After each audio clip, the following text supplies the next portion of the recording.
Πολύ ωραία. Λοιπόν, πάμε και στη Θεσσαλονίκη. Να δούμε τι κάνει η Θεσσαλονίκη, σε τι δραστηριοποιείται. Ναι. Καλημέρα από τη Θεσσαλονίκη. Αυτό λοιπόν που έχουν κατασκευάσει, θα λέγαμε, η ομάδα του κυρίου Μήτρακα στο Αριστοτέλειο Πανεπιστήμιο Θεσσαλονίκης είναι μια συσκευή η οποία απομονώνει το αρσενικό από το νερό. Τώρα περισσότερα θα μας πει ο κύριος Μήτρακας, ο οποίος είναι επίκουρος καθηγητής εδώ στο Τμήμα Χημικών Μηχανικών, να μας εξηγήσετε λιγάκι, κύριε Μήτρακα, πώς λειτουργεί.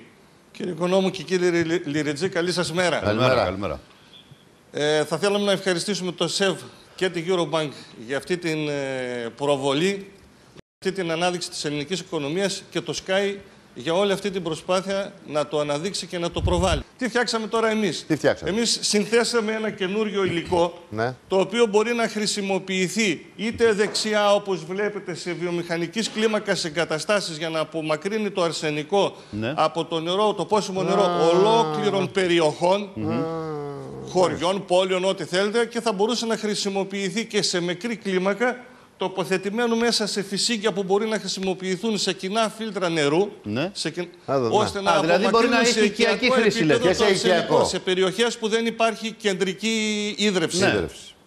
Πολύ ενδιαφέρον αυτό που λέτε. Το οικιακό. Αυτό μπορεί να χρησιμοποιηθεί και στα ποτιστικά. Το λέω γιατί ολόκληρες περιοχές της χώρας έχει, λέει, μολυθεί από αρσενικό λόγω του ποτίσματος και επειδή υπάρχει μια περιεκτικότητα στα φυτοφάρμακα και από το νερό δηλαδή που χρησιμοποιείται. Κοιτάξτε να δείτε. Το αρσενικό συνήθως έχει γεωλογική προέλευση. Παλαιότερα χρησιμοποιούνταν στα φυτοφάρμακα. Όχι, το λέω γιατί χρησιμοποιούν, επειδή χρησιμοποιούν νερό από γεωτρήσεις και τα λοιπά σε πολλές περιοχές της χώρας. Που δεν είναι ελεγμένο. Που δεν είναι ελεγμένο, αν μπορεί να χρησιμοποιηθεί και εκεί. Μάλλον, μπορεί να χρησιμοποιηθεί και εκεί, αλλά θεωρώ, όπως λέμε στην καθημερινή, είναι ότι είναι too much, πάρα πολύ. Θεωρώ ότι σε πρώτη φάση αυτό που προέχει είναι να χρησιμοποιηθεί σε ιδρεύσεις, σε περιοχές, δηλαδή σε πολλές περιοχές στην Ελλάδα, αλλά και όχι μόνο. Απασχολεί μεγάλο ποσοστό πληθυσμού σε ολόκληρη τη γη. Και μπορεί να χρησιμοποιηθεί ως υλικό όχι μόνο στην Ελλάδα, αλλά σε ολόκληρο τον κόσμο. Ήδη είμαστε στη διαδικασία κατοχύρωσης ως πατέντας για να μπορεί να χρησιμοποιηθεί σε όλο τον κόσμο. Αυτό που δείξατε για την οικιακή χρήση, είστε σε θέση να μας πείτε οικονομικά πώς μπορεί να βγει στην αγορά? Πολύ ευχαρίστως. Θεωρώ ότι εδώ δεν είναι επιχειρηματικό το θέμα. Εδώ είναι ανθρωπιστικό.